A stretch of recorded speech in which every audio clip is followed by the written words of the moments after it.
Winter में कई तरह के फूल खिलते हैं। लेकिन व्हाट इफ आई से कि एक ऐसा प्लांट भी है जिसमें हिबिस्कस की तरह फूल खिलते हैं। सो हेलो एवरीवन, मेरा नाम सौरभ है और आज की वीडियो में हम हॉलीहॉक को ग्रो करना सीखेंगे। अब प्लांट के बारे में हम डिटेल में जाने उससे पहले मैं आपको छोटा सा इंसाइट देता हूँ। कुछ सीड्स ऐसे होते हैं जिन्हें ग्रो करना थोड़ा डिफ़िकल्ट होता है और कुछ ऐसे सीड्स भी होते हैं जिन्हें लगाते ही हमारे सीड कुछ ही दिनों में जर्मिनेट हो जाते हैं।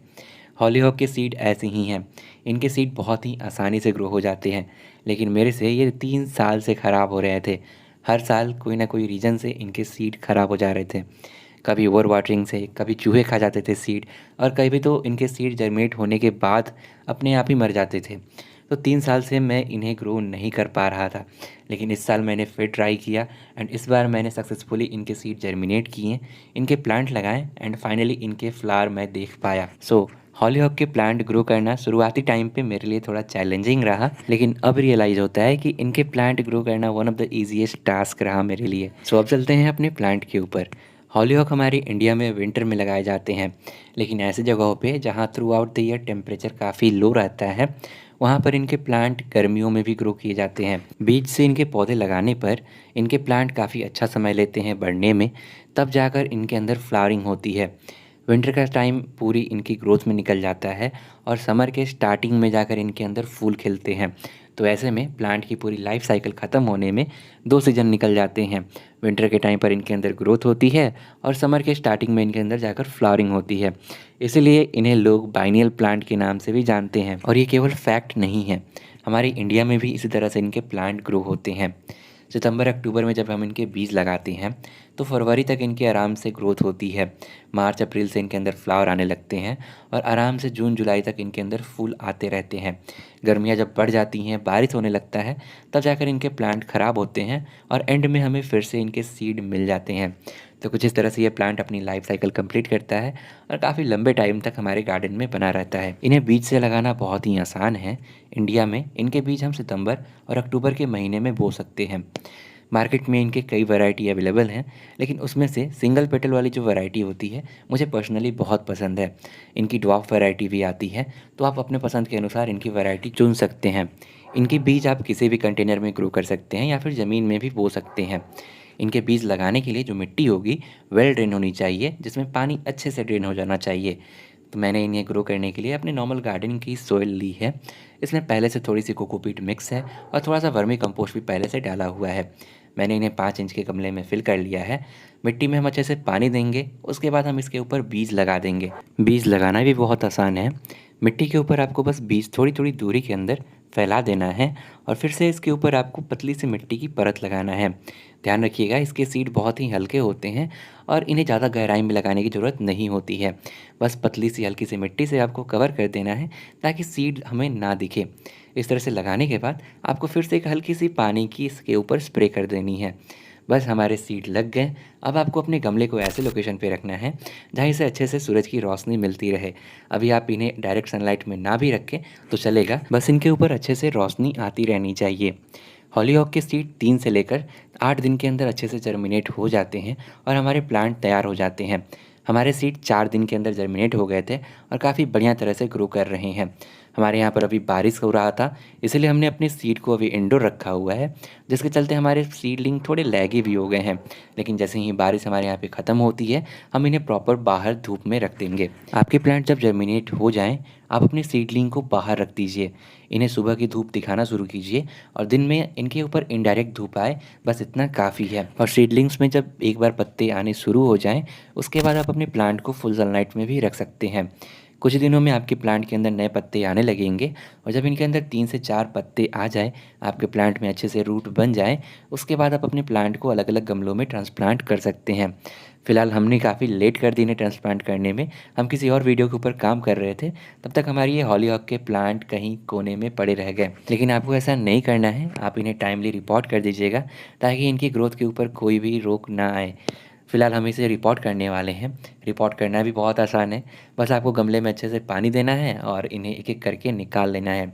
इस बीच इनके रूट टूटेंगे भी, लेकिन आपको घबराना नहीं है। थोड़े बहुत रूट टूट भी जाएँ कोई दिक्कत नहीं है, आपका प्लांट फिर से अच्छे से ग्रो होना शुरू हो जाएगा। ध्यान रखिए कि रिपोर्टिंग आपको हमेशा शाम के समय करना है। पहले से आप गमले तैयार रखें और शाम का जब समय आए तब आप अपने प्लांट को रिपोर्ट कीजिए। शाम के टाइम रिपोर्ट करने के कई फ़ायदे होते हैं। शाम के टाइम अगर आप इसे रिपोर्ट करते हैं तो रात भर में आपका प्लांट काफ़ी हद तक हील हो जाता है। रात के समय गर्मी नहीं होती है, इसके चलते आपके प्लांट मरते नहीं हैं। इसलिए हमेशा शाम के टाइम ही रिपोर्ट कीजिए। एक-एक करके आपको सारे प्लांट निकाल लेने हैं और इन्हें अलग-अलग गमलों में शिफ्ट कर देना है। हॉलीहॉक के प्लांट कुछ मीटर से लेकर 2.5 से 3 मीटर तक बड़े हो सकते हैं, यानी हमारे हाइट तक इनके प्लांट बढ़ सकते हैं। ऊपर से इनके जो फ्लावर होते हैं, इनकी स्पाइक बनती हैं, यानी एक के ऊपर एक फ्लावर खिलते जाते हैं। इस कारण से इनके प्लांट काफ़ी लंबे होते हैं, तो इन्हें ग्रो होने के लिए थोड़ी ज़्यादा जगह की ज़रूरत पड़ती है और इनका प्लांट थोड़ा स्थिर रहे, स्टेबल रहे, सपोर्ट मिलता रहे, इसके लिए इन्हें थोड़े बड़े गमले की भी ज़रूरत पड़ती है। तो इन्हें ग्रो करने के लिए आप मिनिमम 10 इंच का गमला लीजिए। छोटे गमले भी ले सकते हैं, लेकिन वही बात रह जाएगी कि फूल उनमें छोटे आएंगे, प्लांट आपका अच्छे से ग्रो नहीं कर पाएगा और काफ़ी जल्दी इनकी ग्रोथ भी रुक जाएगी। इसलिए सेफ साइड में रहने के लिए आप मिनिमम 8 से 10 इंच का गमला लीजिए, उसमें एक प्लांट लगाइए, उसे अच्छे से ग्रो होने दीजिए एंड उसके अंदर काफ़ी बढ़िया फूल भी खिल जाएंगे। अगर आपके पास गार्डन है ज़मीन में खास करके, देन आप हॉलीहॉक के प्लांट को साइड में लगाइएगा। जो सबसे लास्ट में बॉर्डर बनता है ना, वहाँ पे लगाइएगा।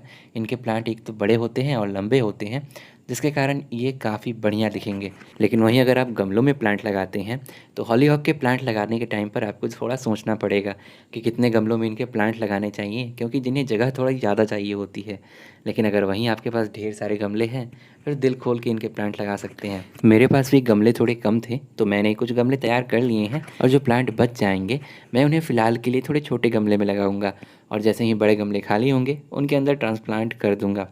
हॉलीहॉक के जो प्लांट होते हैं, इन्हें ग्रो करने के लिए हमें वेल ड्रेन मिट्टी चाहिए, जिसके अंदर अच्छे से कंपोस्ट या फिर ऑर्गेनिक मैटर हो। तो मैंने इनके लिए मिट्टी तैयार कर ली है। मिट्टी के अंदर हमारे पास बराबर मात्रा में कोकोपीट और नॉर्मल गार्डन सॉइल है और थोड़ी सी इनके अंदर हमने वर्मी कंपोस्ट और अपने किचन की जो वेस्ट होते हैं, इसे मिक्स कर दिया है। कुछ इस तरह से हमने मिट्टी तैयार कर ली है। हमने इन्हें ग्रो करने के लिए 12 इंच के जो पॉली बैग आते हैं या ग्रो बैग आते हैं, उनका इस्तेमाल किया है और साथ में जो छोटे 8 इंच के थर्मोफोम के पॉट्स आते हैं, उनका इस्तेमाल किया है। तो एक पॉली बैग में मैं अभी कोशिश करूँगा कि 1 या 2 प्लांट ही लगाऊँ। बाकी मेरे पास अभी प्लांट बहुत ज़्यादा है, तो मुझे एडजस्ट करना पड़ रहा है। लेकिन अगर आपको अच्छे से इनके प्लांट में फ्लावर चाहिए, देन आप कोशिश कीजिएगा कि 10 से 12 इंच के गमले में मैक्स टू मैक्स 2 ही प्लांट लगाएँ। प्लांट लगाने के बाद आपको अच्छे से इसमें वाटरिंग करनी है। फर्स्ट टाइम आप इसमें अच्छे से वाटरिंग कीजिए और इसके बाद आप अपने प्लांट को फुल सनलाइट में रखिए। ध्यान रहे कि जब हम इनकी ट्रांसप्लांटिंग कर रहे होंगे, आराम से नवंबर, दिसंबर या जनवरी का महीना चल रहा होगा और इस समय सर्दियाँ पड़ती हैं, तो इन्हें पार्शियल शेड में या फिर शेड के अंदर रखने की कोई ज़रूरत नहीं है। फुल सनलाइट में ही हमारे प्लांट अच्छे से ग्रो हो जाएंगे और काफ़ी जल्द अपनी नई ग्रोथ स्टार्ट कर लेंगे। प्लांट को ऐसी लोकेशन पे रखिए जहाँ इन्हें सर्दियों की मैक्सिमम धूप मिल सके। दिन भर अगर धूप आती है ऐसी लोकेशन पे, आप वहाँ इन्हें रखिए। प्लांट काफ़ी अच्छे से ग्रो करेंगे। प्लांट लगाने के बाद हफ्ते 2 हफ्ते के अंदर आप इनकी मिट्टी की गुड़ाई कीजिए और ऐसा आप हर 10 से 15 दिन में करते रहें। महीने में 1 बार आप इनके अंदर वर्मी कंपोस्ट या फिर गोबर की खाद दे सकते हैं। हालांकि अगर आपने अपने प्लांट को अच्छे गमले में लगा रखा है, तो एक बार वर्मी कंपोस्ट या फिर गोबर की खाद देने के बाद दोबारा ज़रूरत महसूस नहीं होगी। प्लांट के बढ़ने के साथ ही आप इसे डंडे के सहारे या फिर रस्सियों के सहारे आप इन्हें सपोर्ट दे सकते हैं।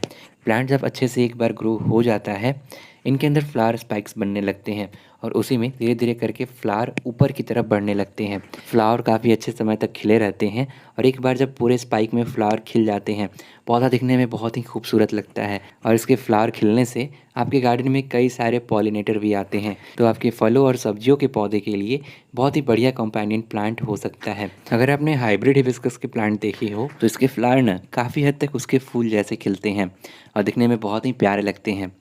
फ्लावर खिलने के बाद इनके अंदर तुरंत ही सीड पॉड बनने लगता है, जिससे आपके प्लांट के अंदर फ्लावरिंग कम हो जाती है और इनकी ग्रोथ रुक जाती है। इसलिए अगर आपको अपने प्लांट से लंबे टाइम तक फ्लावर चाहिए, तो एक बार जब फूल खिल जाए, आप पूरे स्पाइक को काट दीजिएगा ताकि इसके अंदर कंटिन्यूस फ्लावरिंग होती रहे। हॉलीहॉक के अंदर आमतौर पे 2 तरह की प्रॉब्लम्स आती हैं। पहला होता है रस्ट। ये एक तरह का फंगस होता है जो कि प्लांट के निचले हिस्से से ऊपर की तरफ फैलता है। प्लांट के पत्तों में नीचे की तरफ ब्राउन या फिर वाइट कलर के पैचेस बनने लगते हैं। तो अगर आपको अपने प्लांट में ऐसे साइन दिख रहे हैं, तो आप तुरंत जो पत्ते हैं, इन्फेक्टेड पत्ते हैं, उन्हें रिमूव कर दीजिए। और एक और प्रिकॉशनरी मेज़र आप ले सकते हैं कि जब भी आप अपने हॉलीहॉक में पानी दीजिए, हमेशा आप रूट के पास पानी दीजिए। पत्तों में आपको कहीं भी पानी नहीं देना है। और दूसरी प्रॉब्लम है मिलीबग्स का। अगर आपके गार्डन में पहले से मिलीबग लगे हुए हैं तो इस प्लांट को उनसे दूर रखिएगा, वरना चींटियाँ धीरे धीरे करके आपके हॉलीहॉक के प्लांट के अंदर भी मिलीबग्स को फैला देंगी और ये काफ़ी तेज़ी से फैलते हैं। अगर मिलीबग आपके प्लांट के ऊपर लग गया है तो आप ऑर्गेनिक नीम ऑयल का इस्तेमाल कीजिए। हॉलीहॉक के प्लांट काफ़ी लंबे टाइम तक फ्लावरिंग करते हैं और अगर आप प्रॉपर इनकी आप देखभाल करते हैं तो आप गर्मियों तक इनसे अच्छे से फूल ले सकते हैं और एट द एंड प्लांट को आप फिर से नेक्स्ट सीज़न ग्रो कर सकें। इसके लिए फूल खिलने के बाद इनके अंदर सीड पॉड बन जाते हैं। सीड पॉड सूखने के बाद आप इस तरह से इन्हें कलेक्ट कर सकते हैं और एक सीड पॉड के अंदर ही कई सारे सीड आपको मिल जाएंगे। कई जगहों पे क्या होता है कि इनके प्लांट सूखने के बाद हटाए ही नहीं जाते हैं, तो इनके सीड मिट्टी में गिरते हैं और सही टाइम पर अपने आप ही ग्रो हो जाते हैं।